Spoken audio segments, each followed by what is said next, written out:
के बाद राजनीतिक पारा चढ़ गया है।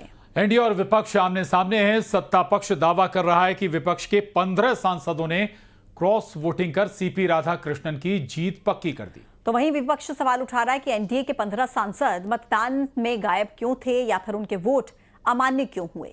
और इस राजनीतिक जंग में सबसे बड़ी नजरें महाराष्ट्र पर टिक गई हैं।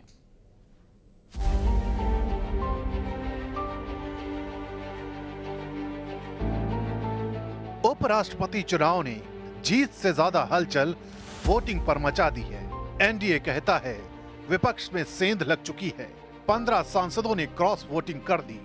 उधर विपक्ष सवाल दाग रहा है, एनडीए के ही 15 वोट कहां डूब गए। गैर हाजिरी या अमान्य वोट ने सत्ता पक्ष की किरकिरी कर दी।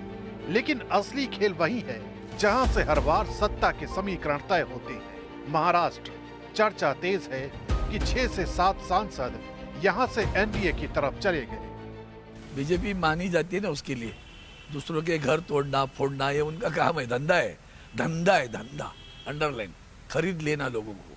15 की क्यों बात करते हो आप, 30 की बात करो ना।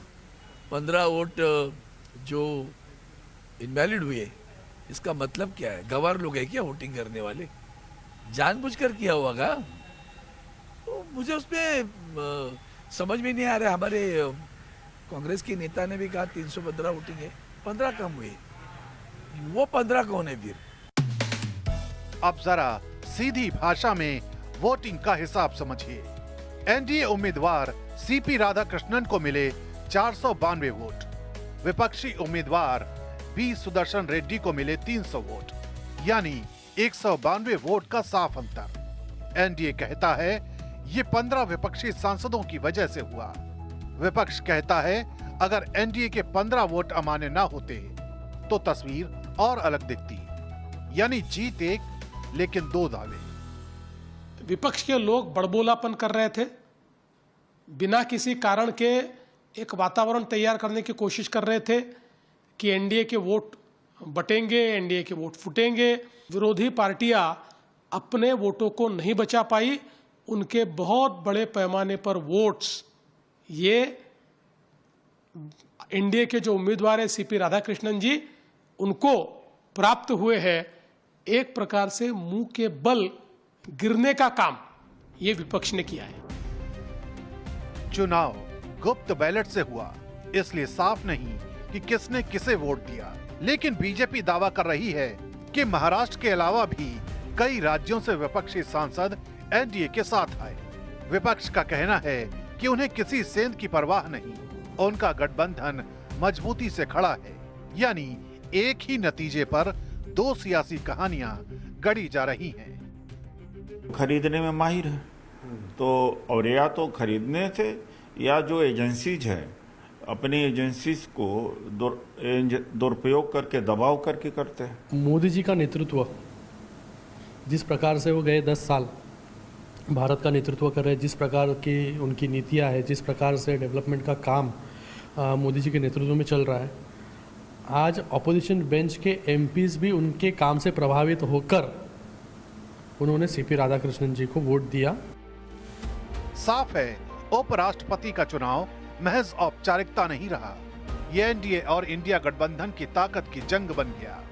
एनडीए इसे विपक्ष में सेंध का सबूत बता रहा है, जबकि विपक्ष एनडीए की कमजोरी गिनाकर हमला बोल रहा है। लेकिन तस्वीर चाहे जो भी हो, राष्ट्रीय राजनीति में महाराष्ट्र ने फिर से साबित कर दिया है कि बाजी पलटने का हुनर सिर्फ उसी के पास है।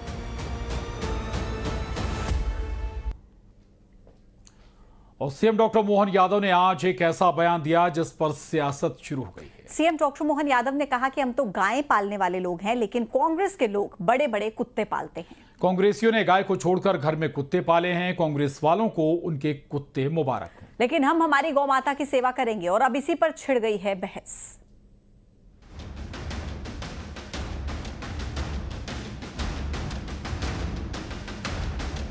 वो गाय माता को छोड़ के कांग्रेस के लोग घर में बड़े बड़े कुत्ते पाल रहे। अब उनको उनकी कुत्ते मुबारक, अपन तो गाय माता वाले।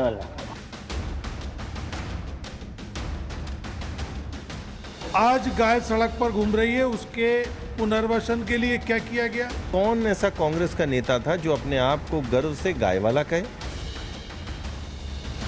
गाय और कुत्ता सियासत का नया मुद्दा।